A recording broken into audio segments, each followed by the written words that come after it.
Good morning. Thanks for tuning in. It's Saturday, May 2nd, 2020. Going to keep the vibe nice and mellow today because I know some people probably sleeping in, maybe relaxing. Maybe there's even a few people who went out and partied last night and they might be a little hungover. And that's okay. I hope you had an awesome time. And if you're going to go out again tonight, maybe drink some coconut water and some coffee today, but not at the same time. Drink them separately and you'll be good to go. So let's get right into it. First thing we have to do today is just promote the food game a little bit. If you want to have a chance to win a $10 Peppermill gift card, just post a picture of any food that you got at a restaurant over the weekend under this video, the one from yesterday or the one tomorrow, and you'll get a number. You'll be entered to win in a spin the wheel drawing, and that's going to close at 10 p.m. on Sunday. And we'll get a little more into that tomorrow because we still have a whole day left. So the next thing I need to jump into is the book challenge that I did for my friend from college. And this one today is called Writing Magic, and it's by Gail Carson Levine. And it's a great book for writers of all ages because there's some very complex topics in there, and then there's some also real simple prompts and things like that, and it's a very thin book, as you saw. It doesn't really teach you writing as much as it just gives you prompts and really pushes you to write, which I think is the best way to really learn writing anyway, is just to actually write. So that's the book for today, and it kind of goes along with the message, which is building a path to future happiness. And I'm going to do kind of a serious message today because tomorrow is Sunday, and anybody who knows me knows I'm probably going to do something with a monster truck tomorrow. So I can't possibly start the show like that tomorrow and have some sort of serious message. So we'll have some fun times tomorrow. And one last thing I need to address, did anybody listen to that phone call from last night that I posted? What? I don't know what that is. Like, we're looking into it. All of our calls are recorded here. We follow all the proper guidelines. Our quality service department is looking at it on Monday when they come into work. I don't really know. I've listened to it a few times and I can't make heads or tails of it.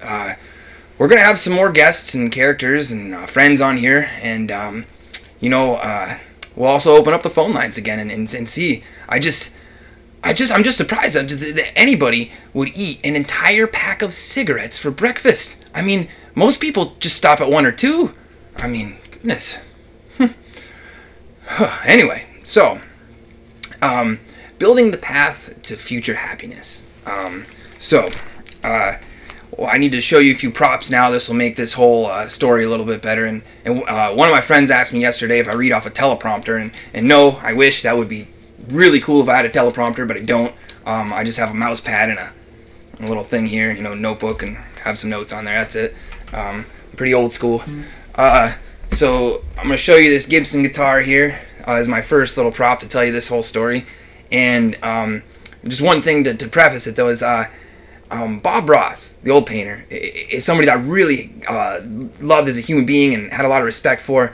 And I just think he was a great master artist, but also the way that he taught everybody how to do everything was just so punk rock, I guess. You know what I mean? Like, because creativity, it's not competitive. It's just, hey, just create and make something awesome, make something super cool. And like, he would show everybody, this is the type of paint I use. This is where I got this idea. This is how I use this technique. So I'll show you anything that I do on here or anywhere if you want to know how to do it. And I'm not saying I'm an expert at anything, but I can definitely show people what's worked for me and help them along in their goals and ways to find happiness. I don't mind doing that at all. I think that's awesome.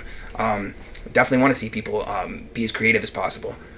So this guitar here, I got this on March 3rd. It came in the mail, fresh off the line from Nashville, the Gibson Guitar Factory in Nashville. I've always wanted one since I was like 15 or 16, and I went to my cousin's wedding down in Nashville, and then we toured the Gibson factory, saw those, and I don't know, something hit me that day. And it wasn't a guitar falling off the wall, it was a feeling.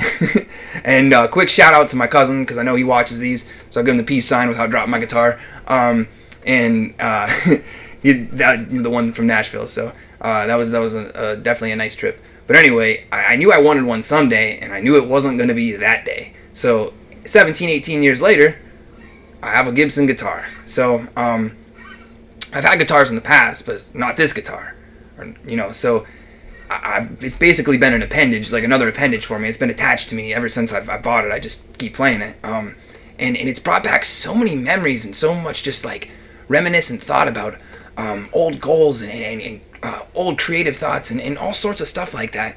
And I'm set it down now. I don't want to drop it. So it started bringing those things up, and it just happened to coincide with the time that we had quarantine. So it's just like, man, I got nothing else to do but play this guitar. And music, and like a lot of things, is just very therapeutic, where you can sit there and play for a long time and think. And like I said, so much clarity started to come over me, like thinking about like what I wanted it to be as my authentic self, or coming up with creative ideas and everything like that. So the next thing I want to get to, the next prop that ties right along with this, is this bracelet here that I wear, and I've been wearing it for on and off for about 3 years, almost every day. Some days I forget it. If I take it off for the shower, bed, or something like that, sometimes it gets itchy, but pretty much every day. And I got it from a Buddhist monk, and we'll just leave it at that. I didn't have to climb a mountain for it. I didn't have to, go to a monastery, but it just reminds me to meditate every day. And that also brings just an extreme level of mental clarity. And so you couple those things together, you're thinking on a very smooth track. You're just, all your thoughts, the ghosts in your head are gone. You're thinking on a very smooth track. So then creative ideas, reminiscent, are coming up, and it started to make me think over the last 2 days of doing these videos, like, man, if anybody had asked me, like, what are you going to be doing when you're in your 30s, in your early 30s, probably this would be exactly it, like sitting up here in front of a camera, doing impressions and just being goofy and playing music and awesome stuff. Like, I grew up on SNL and stuff, and it doesn't really matter, if I'm a professional or not. Like, I'm having just as much fun as like Jimmy Fallon or Jimmy Kimmel or any of those guys. That's what it's all about. I mean, they're making millions of dollars, but I don't care.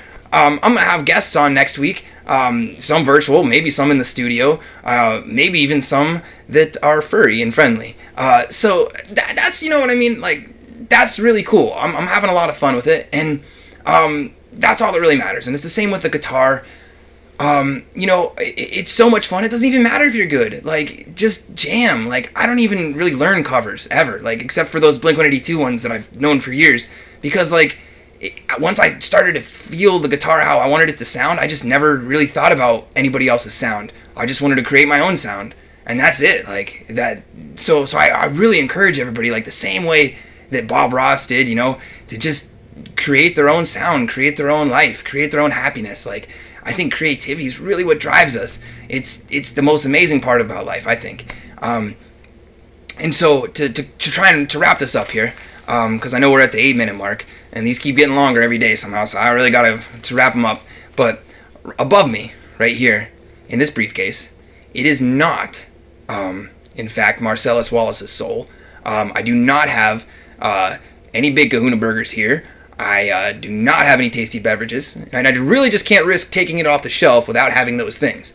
But to some degree, it might be my soul. And this ties into the whole story about building a path to future happiness and creating things for yourself. Because I think a lot of things aren't accidental. I think a lot of things you do for yourself, and then in the future, you see that, and you're like a second baseman and a shortstop. You know what I mean? You throw the ball, and 5 years later, you're going to catch it because you knew that guy was going to be there. You knew he was going to catch it, and he did. So it's just like playing ball with your best friends. You know what I mean? Like, I played ball with some guys for so many years that I'll catch a ball in the infield or knock it down with my glove, and I can turn, and I don't even have to look. I just know that, that guy's going to be there. So that's how you got to be with yourself. Like, set yourself up for the best level of happiness possible. And so back to Clark Thomas's briefcase. In there are all the documents for Clark Ball. One of my inventions, something that was real cool in Warren County. I'm not going to get into it too much, but it actually was always registered in Nevada, and always was as a Las Vegas company, but I operated in Pennsylvania because Ocean's 11 was always my favorite movie. I loved the Rat Pack and just loved everything about Las Vegas.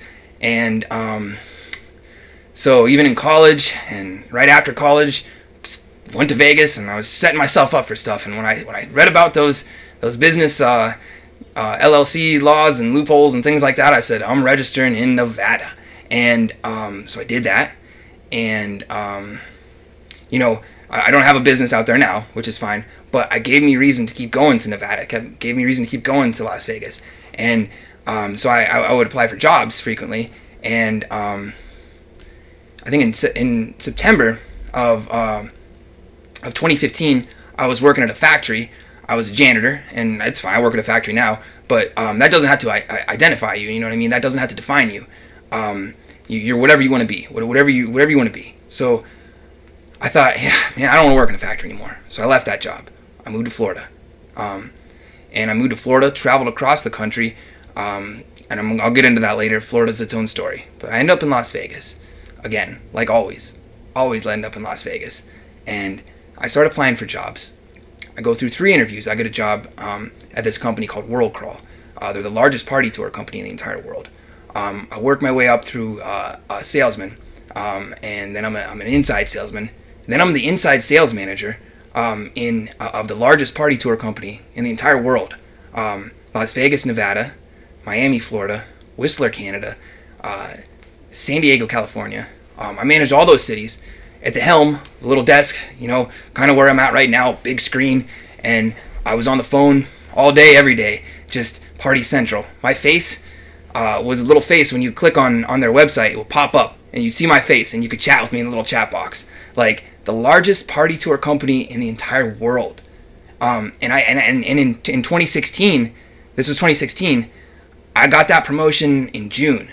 So September of 2015, I was scrubbing floors at a factory, and in 2016, in June, I was the inside sales manager of the largest party tour company in the entire world in Las Vegas, Nevada. People, you can do anything you want, I promise you. All right. I hope you have an amazing rest of your day, and we'll see you tomorrow. I might be posting a song later called Black Bandana. It's pretty sick. I hope you check it out. Much love and respect to all of you.